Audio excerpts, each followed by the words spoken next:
Joining me now to unpick these by-election results is King of Polls, Joe Twyman of Delta Poll. So thank you very much for joining me, Joe. There's lots that people look into by-elections. People add the Conservatives and Reform together and say that that would be more than the Labour vote. People say this is an incredible, amazing victory for Labour, and we do have to give them credit. They've won 2 by-elections. But how much does this actually relate both to the 2019 by-elections and what might come ahead in perhaps October, November, when the 2024 general election happens, Joe? Well, you have to be really careful about reading too much into by-elections because they are always unusual. There are specific local factors that can have an impact, and of course all the concentration is on these 2 constituencies rather than the entire country as you would get at a general election. And it is true that turnout tends to be lower in these elections than you would expect at a general election. But having said that, what these results demonstrate, and they demonstrate it very clearly, is that the national picture we've been seeing in the polls now for not just for months but for years of a strong Labour lead is replicated in these results. If you take this week's polls and you replicate what that would look like at a general election, if there were a general election tomorrow, you would expect Labour to win in both Kingswood and Wellingborough. And that's exactly what happened. And yes, in Wellingborough the swing was absolutely enormous by historical standards, but that's probably linked to the unusual local factors in that constituency. It doesn't change the fact that Labour are where they need to be and also where the polls suggest they should be. Of course, there's not a general election tomorrow. We have many months, we assume, until the election takes place, and things could change.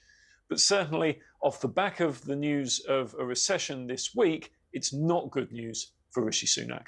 It is a bad week for Rishi Sunak. We had inflation holding at 4%. It was perhaps going to go up. Some economists said, guess what? They were wrong. We're in recession and 2 by-election defeats. But you're right, Joe, in terms of this being just another bit of evidence, not definitive evidence, but another bit of evidence put with those poll leads. Am I right in saying that the Conservatives haven't been ahead in a single poll in 2 years? Actually, longer than that. The Conservatives have not been ahead in any published poll since the 6th of December 2021, and Labour have had a double-digit lead in every published opinion poll since the 26th of September 2022. So these long-term trends are extremely long and, at least so far, have proved to be extremely consistent. Rishi Sunak's message is that the plan is working. I mean, it's not, is it? Whatever plan he has, the 5 bits of the 5 key pledges that he had, only really one of them has come true in terms of inflation being more than halved. And also people, presumably, in the polls that you put out, don't really feel grateful to Rishi Sunak for inflation, prices going up, just not as much as they were a while ago. What sort of impact do you think not only this bit of evidence with the by-elections, but if there are polls coming out, Britain in recession, so on, perhaps at the weekend, what can we expect to see then, do you think? Well, I think it's only fair to say the plan is working if your plan is to leave Downing Street in the autumn, in which case he's playing an absolute blinder. But assuming it is more complicated than that, and instead Rishi Sunak wants to focus on these 5 pledges, he has a long way to go. When we polled the public on how many pledges they thought the government had actually met, we found that we found that the mean number, the average number that people thought had been met was just 1, and that one was particularly around the legislation being introduced to stop small boats. There's, of course, a discussion about whether that will actually stop boats or not, but at least he has managed to introduce the legislation.